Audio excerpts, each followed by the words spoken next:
Miyamoto Musashi is one of the most legendary samurai and famed as Japan's greatest swordsman, undefeated in more than 60 duels. After he escaped death during the Battle of Sekigahara, Musashi became a ronin. Aside from being a swordsman, he was also a philosopher, artist, and well-learned Buddhist. Before he died, Musashi left us with 21 principles named Dokodo. These are timeless rules that can inspire us today to live well. The majority, if not all of these rules, help us to establish one thing: focus. Focus is the quality of having a concentrated interest or activity on something. Needless to say, focus was a crucial component in Musashi's life, or what he called the way, which is a life of ongoing practice. His writings reveal that his lifestyle revolved around restraint, sacrifice, discipline, and not being swayed by pleasure. These virtues were all established by or in support of being able to focus. Especially when he spent time apart from society, Musashi was only concerned with perfecting his skill while aiming for enlightenment by the way of the sword.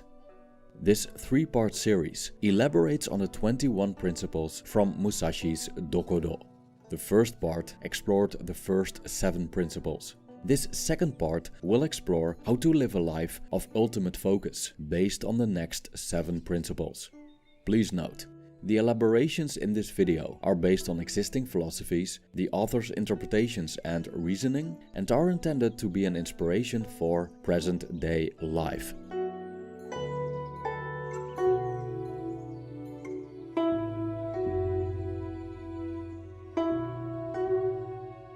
8. Never let yourself be saddened by a separation. Separation can take place in several ways. We can be separated from someone temporarily because of traveling, relocation, or permanently because of death. We can also become separated from certain objects, like personal items or money. For most of us, the separation from what we love leads to suffering. As we're attached to the object or person we're separated from, we experience an intense feeling of lack, as we believe that what's taken away from us belongs to us and is part of us. In Buddhism, this idea of possession is delusional. Many Buddhists would agree that we don't truly own anything outside of our mental faculties. Even our bodies aren't our own, as we don't fully control them. Musashi, being a ronin and a Buddhist, was probably aware of this delusion of possession, as well as the burden of attachment to objects and people. His way was one of solitude and practice, and therefore he couldn't afford to be saddened by separations, because life is full of separations. All things come and go, whether it's people, stuff, or wealth. Especially for a ronin who is traveling from place to place. Attachment to the people he met and the places he visited would have led to continuous grief. Instead, as a ronin, he had to embrace the temporary nature of things, including the inevitable conclusion of life, which is death. In his book of 5 rings, Musashi wrote that the way of the warrior is the resolute acceptance of death. For a warrior, life is surrounded by death, the death of the people he slays, of the people that fight by his side, of the people he failed to protect, and of course the risk of being killed himself. Like no other, Musashi must have realized that death awaits us all. By being aware of this and accepting the impermanence of life, we'll have an easier time when we encounter it. 9. Resentment and complaint are appropriate, neither for oneself or others. It's very common for people to spend insane amounts of time resenting and complaining about the world. The traps of resentment and complaint are very easy to fall into. For one with a critical eye and strong opinions on how life should be, there's always something to complain about. But when we find ourselves in a continuous state of resentment about the world, it means that we're focused on others and not on ourselves.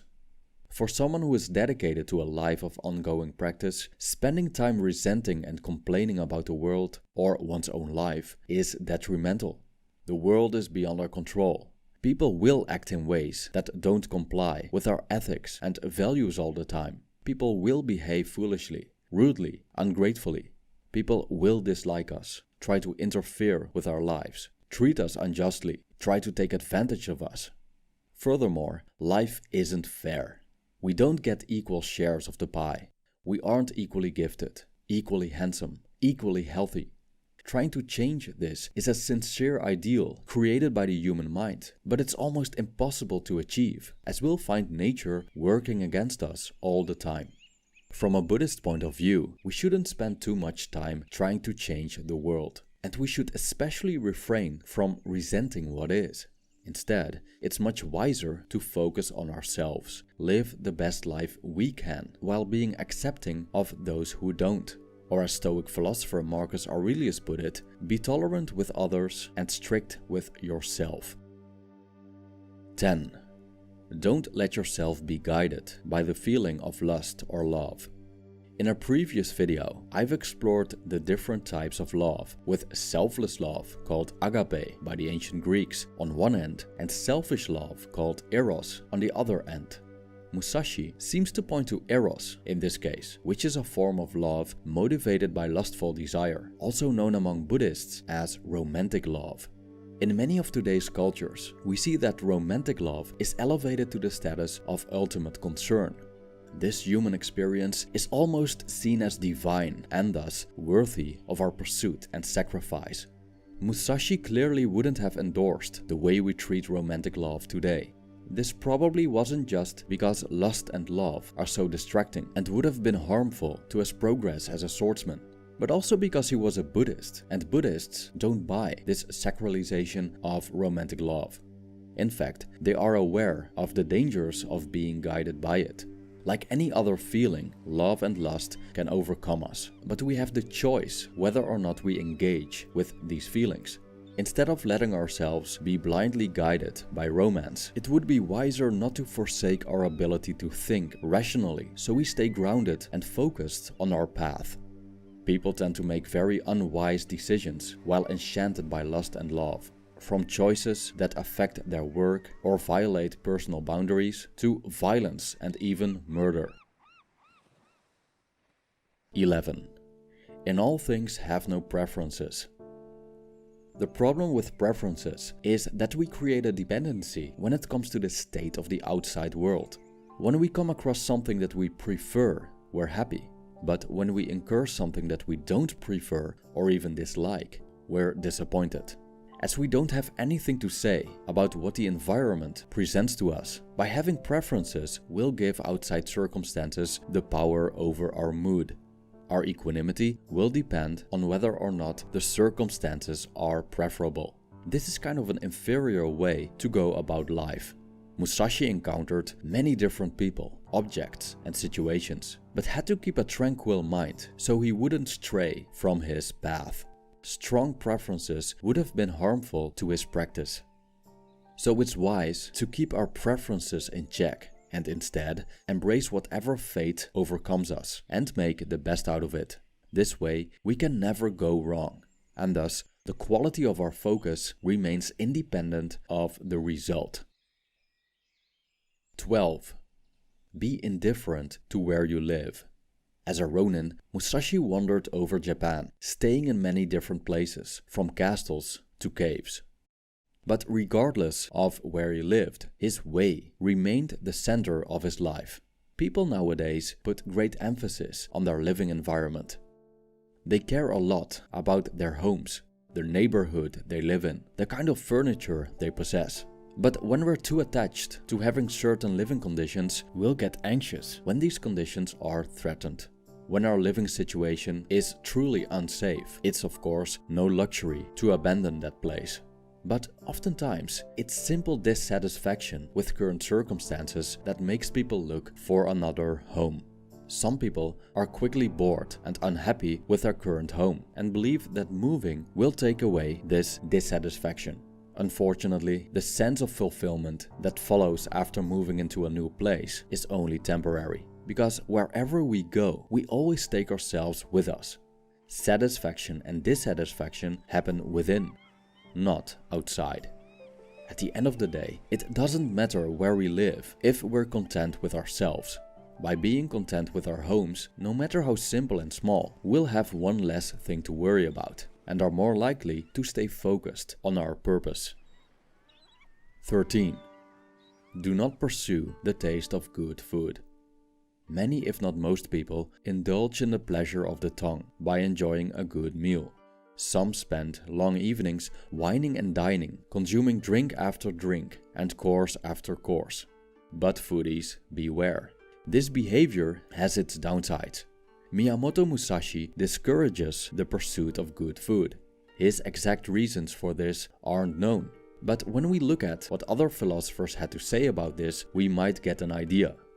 The ancient Stoics, for example, were also concerned about food. They encouraged people to eat simply. Founder of Stoicism, Zeno of Citium, observed that when people get used to eating fancy, expensive meals, they stop appreciating the simple foods. When our appetites become oversaturated, we'll only crave more extravagant and stimulating ways to satisfy the pleasure of eating. Immoderate eating habits could very well turn into gluttony, which leads to health problems. We would say that a glutton enjoys and appreciates food, while the opposite might be the case. Voracious eaters and drinkers usually don't take time to eat mindfully and with an appreciation for the dish in front of them.